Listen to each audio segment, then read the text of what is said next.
আমরা জামাতকে 71-এর গণহত্যাকারী বলি।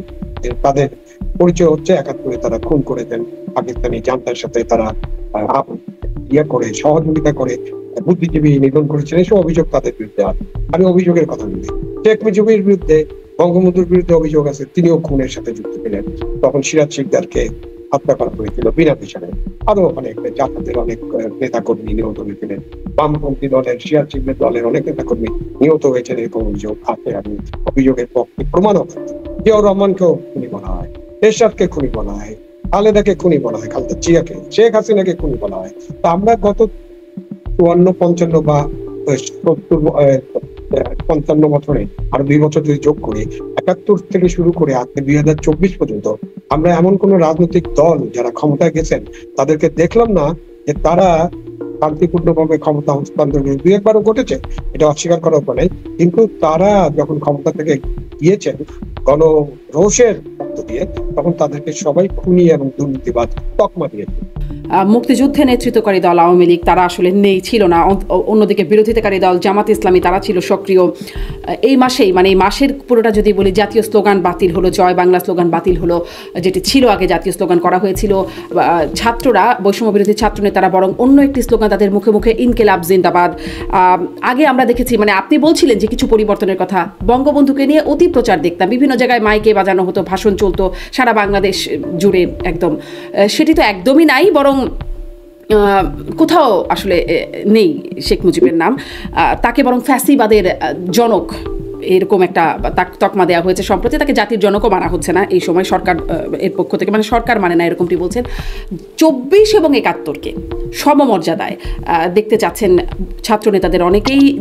বৈষম্য বিরোধী ছাত্রদের একটি রাজনৈতিক প্ল্যাটফর্ম নাগরিক ঐক্য, জাতীয় নাগরিক কমিটি, তারা দেখছিলাম ডিজিটাল যে পোস্টার, সেখানে একসাথে 24 এবং 71-কে মোটামুটি সমপর্যায়ে।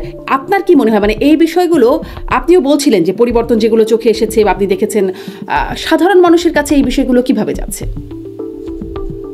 দেখেন, অনেক সাধারণ মানুষের সাথে তো আমার আলোচনা করার সুযোগ হয় না। সাধারণ মানুষের তো নানান মতামত, কিছু কিছু আমরা ম্যান অফ দি স্ট্রিট যাদেরকে বলি, তাদের মতামত কিছু কিছু মিডিয়াতে মাঝে মাঝে প্রচার করা হয়, কিন্তু সেটাই তো সব মতামত নয়। তবে আমি একজন সাধারণ নাগরিক হিসেবে যেটা মনে করি, 71-এর মহান মুক্তিযুদ্ধ এবং মুক্তিযুদ্ধের মধ্য দিয়ে একটা স্বাধীন দেশের জন্ম, সেটার সাথে 24-কে মেলানোর কোনো সুযোগ নেই। 24 একটা গণ অভ্যুত্থান, ছাত্র গণ অভ্যুত্থান। 24 আপনার ফ্যাসিবাদের পতনের দিন, 5ই আগস্ট, এগুলো আপনি আলোচনা করতে পারেন। মানে যে কি দ্বিতীয় বিপ্লব, দ্বিতীয় স্বাধীনতা বা বিপ্লব, কারণ প্রথম বিপ্লবের কথাটাই চিন্তা করি যে যারা যারা বিপ্লব বলছেন, বিপ্লবের সঙ্গে আপনি জানেন, আমি জানি, এবং আমাদের সাধারণ মানুষরাও কেউ কেউ জানেন, বিপ্লব মানে হচ্ছে একটা আমূল পরিবর্তন। এবং এটা সমাজতান্ত্রিক বিপ্লবের উদাহরণ দেওয়া যায়, চীনে হয়েছে, রাশিয়ায়, ভিয়েতনামে, কিউবায়, অনেক দেশের নাম বলা যায়। আবার ফ্রেঞ্চ রেভলিউশন হয়েছে, ওখানেও বিপ্লব হয়েছে। তো বিপ্লব মানে হচ্ছে যে একটা ব্যবস্থার আমূল পরিবর্তন। এবং যারা মার্কসিস্ট বা যারা বিপ্লব নিয়ে অনেক চিন্তা ভাবনা করেন, বা যারা পলিটিক্যাল সায়েন্টিস্ট, তারা জানেন এটা একটা ক্লাস থেকে আরেকটা ক্লাসের হাতে ক্ষমতা যায়। সুতরাং 24-এর যে 5ই আগস্ট এবং তার আগ পর্যন্ত, যেটাকে 34শে জুলাই বলা হয়, আমরা তো 34 জুলাই বলি, কিন্তু সারা পৃথিবীতে এটাকে 34 জুলাই বলবে না, এটা ক্যালেন্ডার। তো আমরা আমাদের ইমোশন দিয়ে অনেক কিছু বলতে পারি। সুতরাং এটা বিপ্লবের ধারে কাছে হচ্ছিল না, এটা বিপ্লব নয়, এটা আমাদেরকে বুঝতে হবে। আর যারা আন্দোলন করছেন তরুণ, তাদেরকে এটা বুঝতে হবে। তারপর ধরেন দ্বিতীয় স্বাধীনতা। দ্বিতীয় স্বাধীনতা বলতে স্বাধীনতা একবারই হতে ছিল, সেটা এই 15 ডিসেম্বর 1971 সালে পাকিস্তানি বাহিনীর এই রেসকোর্স, আমি যেখানে আছি তার থেকে খুব কাছেই, এখানে বিকাল 4টার দিকে পাকিস্তান বাহিনীর 97,000 96,000 সৈন্য সারেন্ডারের মধ্যে দিয়ে, তাদের জেনে নিয়ে আসবে, সারেন্ডারের মধ্যে দিয়ে স্বাধীন দেশের জন্ম হয়েছিল। সেটার নাম স্বাধীনতা। এবং স্বাধীনতার জন্য 9 মাস ব্যাপী যুদ্ধ করতে হয়েছে। এবং স্বাধীনতার এই সূত্রপাত কিন্তু একদিনে অনেক, শুধুমাত্র 15 ডিসেম্বর কিংবা 26শে মার্চ কিংবা 7ই মার্চ কিংবা 2রা মার্চের স্বাধীনতার পতাকা উত্তোলন, 3রা মার্চ স্বাধীনতার ইফতেহার পাঠ, এগুলোর পেছনেও অনেক দিন ধরে স্বাধীনতার জন্য যারা স্বাধীনতাকামী মানুষ ছিলেন তারা কাজ করেছেন। 65-তে একটা নিউক্লিয়াস গঠিত হয়েছে, 66-তে 6 দফা দেওয়া হয়েছে স্বাধিকারের জন্য, 69-এ একটা গণ অভ্যুত্থান হয়েছে, 52 ভাষা আন্দোলনের মধ্য দিয়ে আমরা আমাদের যে জাতিসত্তা সেটা তৈরি করার চেষ্টা করেছি। তো এটা একটা লম্বা ইতিহাস, এবং এই ইতিহাসের চূড়ান্ত পরিণতিতে 16 ডিসেম্বর 1971 বাংলাদেশ নামে একটা স্বাধীন দেশের জন্ম হয়। তো দ্বিতীয় স্বাধীনতা বলে কিছু নেই। এটা হয়েছে সেটা পরিষ্কার, সেটা হচ্ছে একটা ছাত্র জনতার অভ্যুত্থান, ছাত্র গণ অভ্যুত্থান, এবং এই অভ্যুত্থানের মধ্যে দিয়ে 16 বছর 15 বছর বা 17 বছর ধরে যে শাসন, স্বৈরাচারী শাসন, স্বৈরাচার হয়ে গিয়েছিলেন। 2008 সালে তারা কিন্তু জনগণের ভোটে নির্বাচিত হয়েই সরকারে এসেছিলেন। এই ব্যাপারে তো কোনো দ্বিমত করার কোনো সুযোগ নাই, কারণ এগুলো ইতিহাস। ইতিহাস আপনি ইচ্ছা করলে পরিবর্তন করতে পারবে না। আমি আমার মাথা থেকে বয়ান বানিয়ে ইতিহাস তৈরি করতে পারবো না। বাট 14 সালের পর থেকে গত 10 বছরে তারা একটা কর্তৃত্ববাদী শাসন, একটা ফ্যাসিবাদী শাসন, দলীয় শাসন, ভোট নাই, রাতে ভোট, দিনে অনেক দিনে কোনো ভোট হয় না, দিনের বেলা শুধু বাক্স ভরা হয়, আবার আমি তুমি ডামি, এইসব নির্বাচনের মধ্যে দিয়ে পুরো গণতান্ত্রিক ব্যবস্থাকে ধ্বংস করা হয়েছে। সেই গণতান্ত্রিক ব্যবস্থা ফিরিয়ে আনার জন্য এবং বৈষম্য যাতে না হয়, বৈষম্য সৃষ্টি হয়েছে, বৈষম্য তো 54 বছর ধরে সৃষ্টি হয়েছে। আমরা যে মুক্তিযুদ্ধ করেছিলাম আর স্বাধীনতার জন্য আমাদের যে সংগ্রাম ছিল, তার স্পষ্ট লক্ষ্য ছিল যে বাংলাদেশে একটা গণতন্ত্র প্রতিষ্ঠা হবে, বাংলাদেশে একটা মানবিক রাষ্ট্র হবে, বাংলাদেশ একটা অসাম্প্রদায়িক রাষ্ট্র হবে, এবং বাংলাদেশের বৈষম্য দূরীকরণ করা হবে। একসময় সমাজতন্ত্রের কথা বলা হতো, এখন সামাজিক ন্যায় বিচার বলা হয়। 54 বছরে অনেক মানুষের উন্নতি হয়নি এটা বলা যাবে না।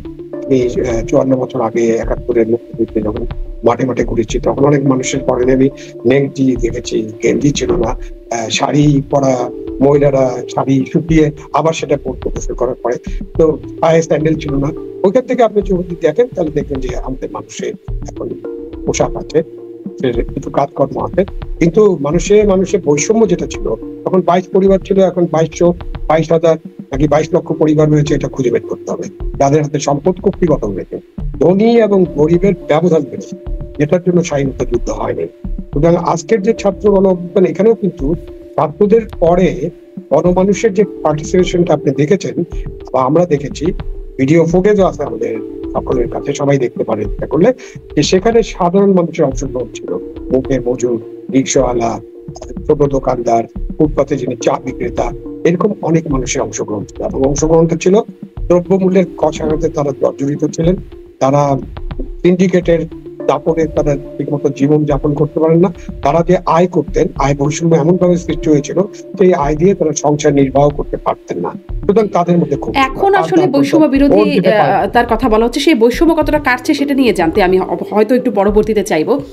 সাবেক প্রধানমন্ত্রী যিনি আসলে বিতাড়িত হয়েছেন, পতিত হয়েছেন, তিনি বলছেন এগুলো ষড়যন্ত্র, মানে যে অভ্যুত্থান আমরা দেখতে পাচ্ছি, বলছেন এটি ষড়যন্ত্র, এবং এর পেছনে ষড়যন্ত্রকারী এবং হত্যাকারী হিসেবে ডক্টর ইউনূসকেই তিনি আখ্যায়িত করছেন। এটি আসলে কিভাবে দেখছেন? আর এটি আমরা যদি চিন্তা করি যে বাংলাদেশে তার যারা বা আওয়ামী লীগের যারা সমর্থক আছে, তাদের কাছেই বা কেমন বার্তা যায় বলে মনে হয়? না, আওয়ামী লীগের কাছে কেমন বার্তা যায় ধরেন, আমাদের দেশে তো যারা দল করেন তারা তো খুবই দলান্ধ, এবং তারা তাদের নেতা নেত্রীরা যা বলেন সেটা বিশ্বাস করেন এবং সেটাই তাদের বক্তব্য। সুতরাং আওয়ামী লীগের নেতা কর্মীদের কাছে শেখ হাসিনা, যিনি দেশ ছেড়ে চলে গিয়েছেন আন্দোলনের মুখে, ছাত্র জনতার গণ অভ্যুত্থানের মুখে, তিনি যা বলবেন সেটা তাদের কাছে আত্মবাক্য করতে পারে এখনো। ভবিষ্যতে এটা পরিবর্তন হবে, কারণ আমাদের রাজনৈতিক দলের সংস্কৃতিতে অনেক বড় পরিবর্তন, মানে সংস্কার কথা বলছি আমরা, এই রাজনৈতিক দলের অনেক সংস্কার করতে হবে, যেটা 54 বছর ধরে তারা করেননি। আপনি ওনার বক্তব্য তো উনি ব্যাখ্যা দিবেন, কিন্তু উনি যা বলছেন যে ষড়যন্ত্রের কথা, আমাদের দেশে আমরা এখানে যারা আছি তারা আবার অন্য ধরনের ষড়যন্ত্রের কথা বলি, যে বলা হয় যে উনি ষড়যন্ত্র করছেন পাশের দিকে বসে। ষড়যন্ত্র খুবই পপুলার টার্ম। আরেকটা ষড়যন্ত্রের কথা একটু জিজ্ঞাসা করি, যে আমরা যে বিজয় দিবস নিয়ে কথাটা শুরু করছিলাম, বিএনপি মহাসচিব মির্জা ফখরুল ইসলাম আলমগীর বলছেন 71-এর ইতিহাসকে ভুলিয়ে দেবার ষড়যন্ত্র চলছে। সেরকম করে ষড়যন্ত্রও কি চলছে? না, এই তো 71-কে যখন আপনি 24-এর গণ অভ্যুত্থানের সাথে মেলানোর চেষ্টা করবেন, তখন তো এটাকে মনে হবে যে আপনি ভুলিয়ে দেওয়ার চেষ্টা করছেন। আমরা ইতিহাস বিকৃতি, এটা আমরা জানি এটা আমাদের একটা সংস্কৃতির অংশ হয়ে গেছে, অপসংস্কৃতির অংশ। তো আপনি ষড়যন্ত্র তত্ত্বে আমি বিশ্বাস করি না। আপনি পৃথিবীর যেখানে যখন কোনো ঘটনা ঘটে, তখন সরকার বলে এক ধরনের ষড়যন্ত্র, অন্যরা বলে ষড়যন্ত্র থাকতে পারে, বাট আমি ষড়যন্ত্র তত্ত্বে বিশ্বাস করি না। ষড়যন্ত্র থাকলে এটা জাতির সামনে, জনগণের সামনে পরিষ্কার করতে হবে। ডক্টর ইউনূস এই ষড়যন্ত্র করেছেন কিনা এটা উনি ভালো বলতে পারবেন, তার কাছে প্রমাণক থাকলে তিনি প্রমাণকগুলো আমাদের কাছে হাজির করেন। বাট আমার কাছে মনে হয় না যে ডক্টর ইউনূস এইরকম একটা ষড়যন্ত্রের মধ্য দিয়ে ছাত্র জনগণ ঘটিয়েছেন। আর গণ অভ্যুত্থান ষড়যন্ত্র করে ঘটানো যায়। গণ অভ্যুত্থান আমাদের দেশে বড় মাপের 3টে হয়েছে। আপনি 69 গণ অভ্যুত্থানের কথা চিন্তা করেন। আমরা একটু আগে যে আলোচনা করছিলাম যে 52 থেকে 69 দীর্ঘ পথ পরিক্রমায় আমাদের স্বাধিকার এবং স্বাধীনতার জন্য যারা কাজ করছিলেন, অনেক ধরনের আন্দোলন আমরা আইয়ুব খানের সময় হয়েছে না। তারপরে যেদিন আসাদ নিহত হলেন, আসাদকে হত্যা করা হলো, সেদিন সারা বাংলাদেশের মানুষ, ঢাকা শহরের মানুষ পেটে পড়লো এবং গণ অভ্যুত্থান হয়ে গেল। এখন আইয়ুব খান বলতে পারে ওটা আমার বিরুদ্ধে ষড়যন্ত্র ছিল। তো গণ অভ্যুত্থান তো আমরা চোখের সামনে দেখেছি, আপনি দেখেন নাই, আমরা দেখেছি। 90 গণ অভ্যুত্থান আপনি দেখেছেন। তো 90 8 বছর ধরে এর সাথে কত রকম আন্দোলন হচ্ছে, ট্রাক চাপা দেওয়া হলো, প্রেম দেলোয়ার নিহত হলেন, কত ধরনের ঘটনা ঘটলো। কিন্তু যেদিন মিলনকে হত্যা করা হলো, মিলনকে খুনিরা খুন করলো, সেদিন ঢাকা শহর ফেটে পড়লো এবং এটা অভ্যুত্থান হয়ে গেল। এইখানেও আপনার ফ্যাসিবাদী শাসকের বিরুদ্ধে 10 বছর ধরে, 15 বছর ধরে অনেক আন্দোলন সংগ্রাম করেছে। অনেকে গুম হয়ে গেছেন, খুন হয়ে গেছেন, হাজার হাজার মামলা হামলা হয়েছে, নির্মূল করার চেষ্টা করা হয়েছে, নিষিদ্ধ করার চেষ্টা করা হয়েছে। তো তারপরে এরকম ঘটতে ঘটতে ঘটতে ঘটতে এক পর্যায়ে 5ই আগস্টে একটা ছাত্র গণ অভ্যুত্থান হলো। সেটাকে আপনি ষড়যন্ত্র বললে তো ঠিক বলা হবে না। আপনাকে এই যে ছাত্র জনতার গণ অভ্যুত্থান কি কারণে ঘটেছে, কোথায় খামতি ছিল, কোথায় সীমাবদ্ধতা ছিল, কোথায় রাষ্ট্র পরিচালনায় দুর্বলতা ছিল, কি করে আমি কর্তৃত্ববাদী হয়ে গেলাম, কেন ফ্যাসিবাদী শাসন বলে আমাকে, এগুলো নিয়ে আসলে নিজেদের আত্মসমালোচনা করতে হবে, আত্মশুদ্ধ হতে হবে। প্রতিটা রাজনৈতিক দলের এই আত্মশুদ্ধির প্রয়োজন। আপনি এখন চিন্তা করেন, আমরা জামাতকে 71-এর গণহত্যাকারী বলি।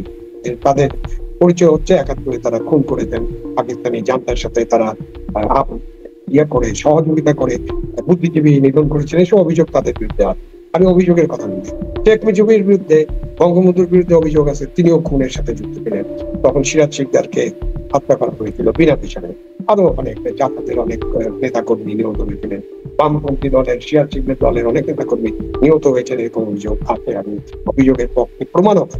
জিয়াউর রহমানকেও খুনি বলা হয়, এরশাদকে খুনি বলা হয়, খালেদাকে খুনি বলা হয়, খালেদা জিয়াকে, শেখ হাসিনাকে খুনি বলা হয়। তো আমরা গত 54, 55 বা 70, 55 বছরে আরো 2 বছর যদি যোগ করি, 71 থেকে শুরু করে আজকে 2024 পর্যন্ত আমরা এমন কোন রাজনৈতিক দল যারা ক্ষমতায় গেছেন তাদেরকে দেখলাম না যে তারা শান্তিপূর্ণভাবে ক্ষমতা হস্তান্তর, 2-1বারও ঘটেছে, এটা অস্বীকার করার উপায় নেই। কিন্তু তারা যখন ক্ষমতা থেকে গিয়েছেন গণরোষের মধ্য দিয়ে, তখন তাদেরকে সবাই খুনি এবং দুর্নীতিবাদ তকমা দিয়েছে।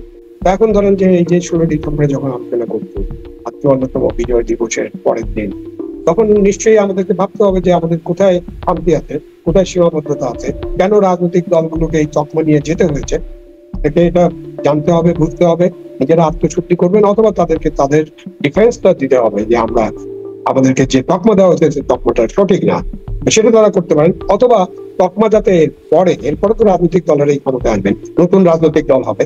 সকলের জন্য এক নাগরিক হিসেবে আমার প্রত্যাশা একটাই যে আপনারা চিন্তা করেন কেমন করে রাজনৈতিক দল পরিচালনা করবেন, কি করবেন যাতে করে আপনাকে খুনি তকমা নিয়ে, দুর্নীতিবাজের তকমা নিয়ে যেতে না।